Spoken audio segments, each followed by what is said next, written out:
Hello everyone, welcome back to my channel.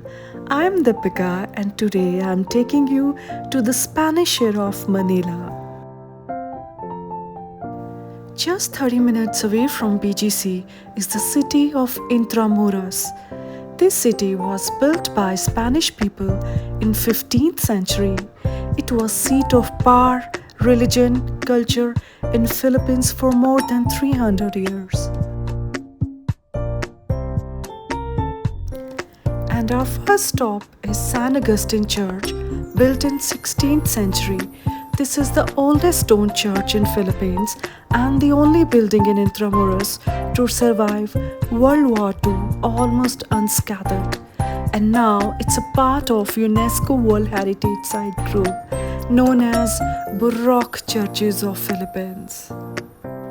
Inside, the ceiling is Trompe la Seal masterpiece, a 3D illusion painting by Italian artists in 1800s. From here, it looks carved in stone, but it's all paintwork.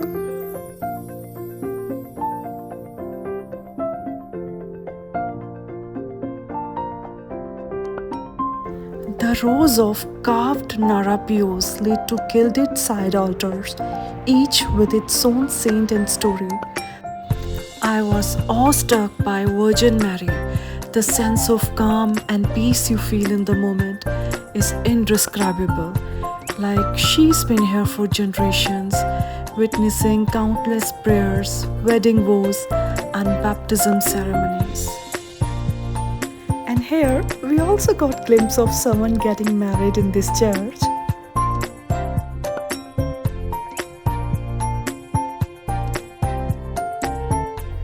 And just few steps away is Casa Manila Museum, a recreation of 1850s Spanish colonial home built under the orders of former First Lady Imelda Marcos in 1980s. It shows exactly how the wealthy lived during that period.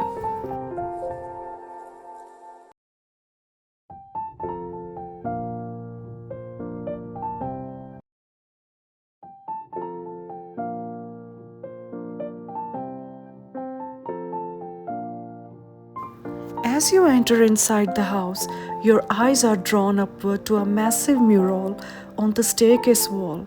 It shows a peaceful riverside scene. It's a perfect welcome, a scene of calm before stepping into the elegance of colonial Manila. Well, at this point, we were told not to take videos, but we were able to take some pictures where every room was filled with period accurate furniture, capice shell windows filtering sunlight, ornate four-poster bed, delicate china sets, and even antique cookware in the kitchen. There was also a cafe and souvenir shops within the museum. At the heart of courtyard lies an elegant old fountain surrounded by stone flooring, lush greenery that climbs the brick walls. And our next stop was Memorare Manila 1945, a poignant monument honoring 1 lakh civilians who died during World War II. This structure was created by Peter de Guzman, and it's a sole reminder of horrors of war and resilience. Our next stop was Manila Cathedral, officially the minor basilica and metropolitan cathedral of the Immaculate Conception. Since its first version in 1581, it has been rebuilt 8 times due to earthquakes, fires, and wars. Well, the church was closed when we reached there, so we decided to have a small ice cream break there.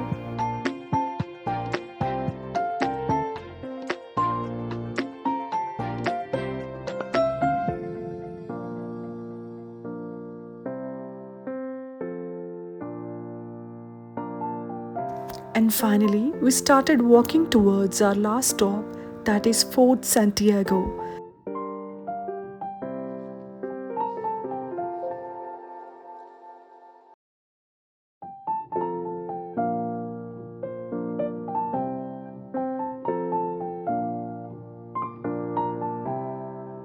Built in 1593 to guard the mouth of Pasig River, over the centuries it served as fortress, prison, headquarters for Spanish, American, and Japanese forces. We were shown a small movie to give us a brief history of Philippines during Spanish and Japanese War.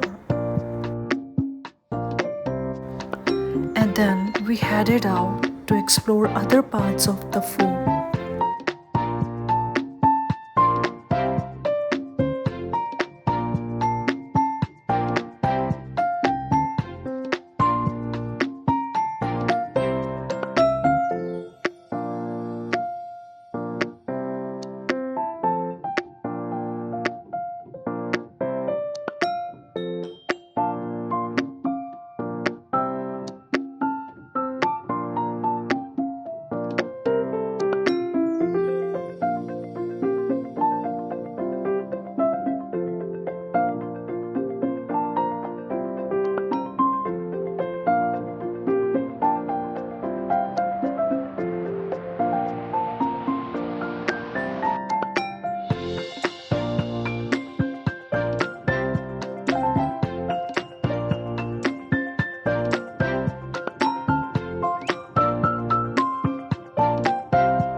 Then we began at the grand entrance of Fort Santiago, built in 1593. This gate has welcomed soldiers, officials, prisoners through centuries. Above it is emblem of Saint James or Santiago Matamoros, the fort's namesake and patron. Walking in feels like stepping back into Spanish era. These walls have guarded Manila for over 400 years.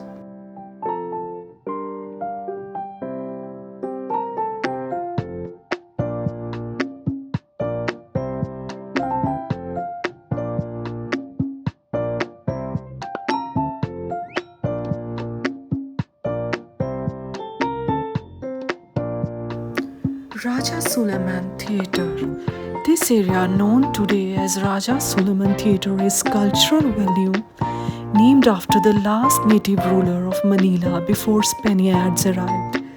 Plays, concerts, performances are held here, a reminder that Intramuros isn't just about the past, it's also a living space for Filipino arts and culture.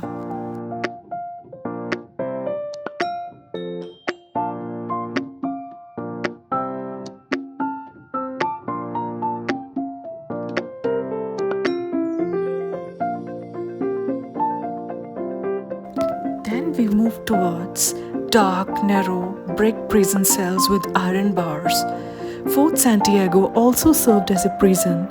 These crumpled cells once held rebels and soldiers during Spanish era. During World War II, hundreds of Filipinos were detained by Japanese forces and many never made it out.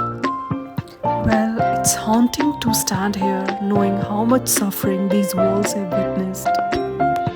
The White Cross. After Battle of Manila 1945, 600 decomposing bodies were found around Intramuros. Their remains lie in a mass grave under a white marble cross beside the dungeons.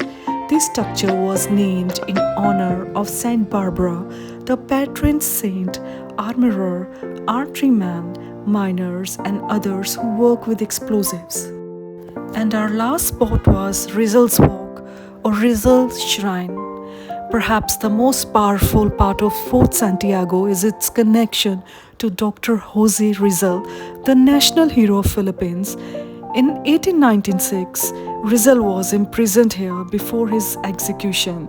His final footsteps, marked in bronze, trace his last walk from fort to Babombian, where he faced firing squad.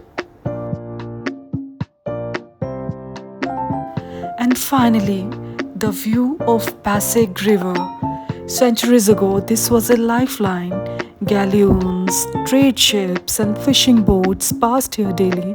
For some prisoners, it was also final glimpse of freedom. Today, it's peaceful, but the river carries echoes of lives and stories it has witnessed. And now, favorite spot for tourists.